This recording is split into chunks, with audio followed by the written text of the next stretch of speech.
12-Step Recovery and Cognitive Behavioural Therapy, written by John Elford, narrated by Tim Coles. Prelude. Biological, psychological, social arguments. Do you believe in the 12 steps? Is addiction a disease? Is there a biological reason? Are people self-medicating? Are they mentally ill? Or is it their own fault and they deserve what they get? It's a harsh world with multiple opinions, and maybe all of them have an element of truth. Research any addiction treatment model and you will find fault and success stories with all of them.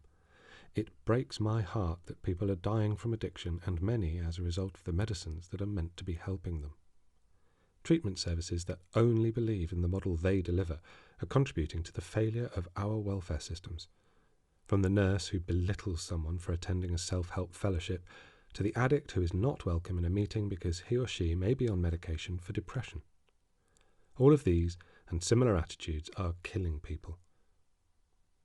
I could write that we are all guilty of this lack of joined-up working, but this will only get a backlash from people who will argue that they could not possibly be contributing to the failure of treatment. It's everyone else, they will cry. So what's this book about, and why am I writing it? My main reason is to challenge people that there are similarities in what we all do as regards helping alcoholics or addicts. The focus of this book is on the 12 steps and CBT, and you may argue that there is no connection, but I believe that no one can argue that addiction has at least 3 main components. 1. It is biological.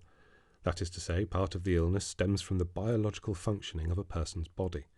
There is brain chemistry involved, changes in brain structure, and genetic differences that influence human behaviour. Which came first, the chicken or the egg? For some, the biological reasons will be as a result of their addiction, and for others, it will be the cause.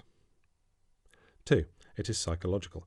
That is to say, part of the illness stems from psychological causes. There are elements involved like emotional issues, lack of self-control, negative thinking, narcissism, self-centeredness, and anxiety or fear. Again, what came first, the chicken or the egg? For some, the psychological reasons will be a result of their addiction. For others, they will be the cause. 3. It is social. That is to say, part of the illness stems from social factors. There are elements involved such as culture, peer pressure, religion, social status, housing, economic status, technology, and access to treatment. Again, which came first? For some, the social reasons will be as a result of their addiction. For others, they will be the cause. If you wish to argue that it is only one of the above elements, then fine. But maybe reading this book is not for you. I will also be touching on the spiritual aspects of recovery, and maybe that is a step too far. If you agree that the above aspects present themselves in the addict with varying degrees of impact, being different for each and every one of us, then you have to agree that a solution needs to cover all of those elements to be able to work. Explanations and descriptions. For each of the 12 steps, I'll be writing on aspects of the biopsychosocial model and how I see it relate to them. I'm trying to explain all the connections that I see and how I see them. I'm hopeful of educating at least some people who refuse to see the connections or who bandy about the phrase evidence-based when they wouldn't know a double-blind study from phenomenological research.